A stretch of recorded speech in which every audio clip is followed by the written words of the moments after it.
Dhanbad court परिसर के समीप रास्ता और पार्किंग की मांग को लेकर अधिवक्ताओं द्वारा की जा रही हड़ताल मंगलवार को छठे दिन भी जारी रहा। लगातार विरोध और आंदोलन के बीच जिला प्रशासन ने 6 फीट का रास्ता देने को लेकर मंगलवार से कार्य शुरू कर दिया है। नगर निगम और जिला प्रशासन की संयुक्त टीम मौके पर पहुंची, जहां जेसीबी मशीन के माध्यम से कोर्ट परिसर के पास बनी एक दुकान को आंशिक रूप से हटाकर रास्ता बनाने की प्रक्रिया शुरू की गई। वहीं प्रशासन की ओर से भले ही काम की शुरुआत कर दी गई हो, लेकिन अधिवक्ता इससे संतुष्ट नहीं हैं। बार एसोसिएशन से जुड़े अधिवक्ताओं का कहना है कि जिला प्रशासन द्वारा पहले 16 फीट चौड़ा रास्ता देने का आश्वासन दिया गया था।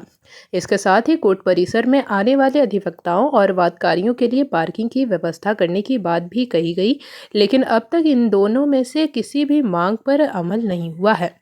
अधिवक्ताओं का स्पष्ट कहना है कि केवल 6 फीट का रास्ता देकर उनकी समस्याओं का समाधान नहीं किया जा सकता। इसी कारण हड़ताल फिलहाल जारी रखी गई है। अधिवक्ताओं ने बताया कि सभी बार एसोसिएशन के अधिवक्ताओं के साथ आपस में बैठक करेंगे और आगे की रणनीति तय करेंगे। रणनीति तय होने के बाद ही आंदोलन को लेकर अगला कदम उठाया जाएगा।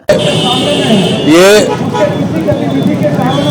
स्ट्राइक का छठा दिन है और सबसे खुशी की बात है कि अधिवक्ताओं की जो एकता है वो एकजुट रहा और उसी का नतीजा है कि प्रशासन भी साथ दे रहा है। लेकिन ये जो आप देख रहे हैं कि जेसीबी और बुलडोजर जो लगा हुआ है, ये हमको नहीं लगता है कि जैसा कि वरीय आरक्षी अधीक्षक बोल कर गए थे कि 16 फीट की रोड मिलेगी और 16 फीट का रोड मिलने के बाद में हम लोग पार्किंग तय करेंगे।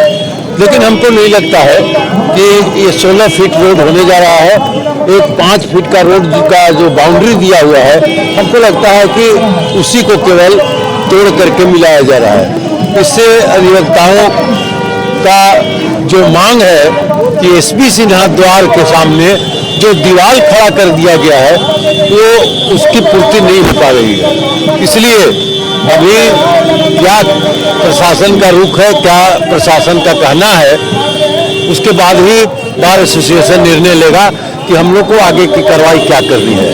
हालांकि एक वीडियो उपायुक्त महोदय का आया था जिसमें उन्होंने स्पष्ट बताया था कि हमारे अधिवक्ता भी एक अंग है और उनके बिना कोई काम नहीं हो सकता है। लेकिन अब आगे देखना है कि उपायुक्त महोदय हम लोग के लिए और आगे क्या कर सकते हैं, पार्किंग का कहाँ व्यवस्था किए और वो एसपी सिन्हा द्वार को खोल पाएंगे कि नहीं खोल पाएंगे, उसके बाद ही निर्णय होगा। यहाँ इनसे 6 फीट का रास्ता भी देने के बाद हुआ है तो उसी पर कार्रवाई होगा।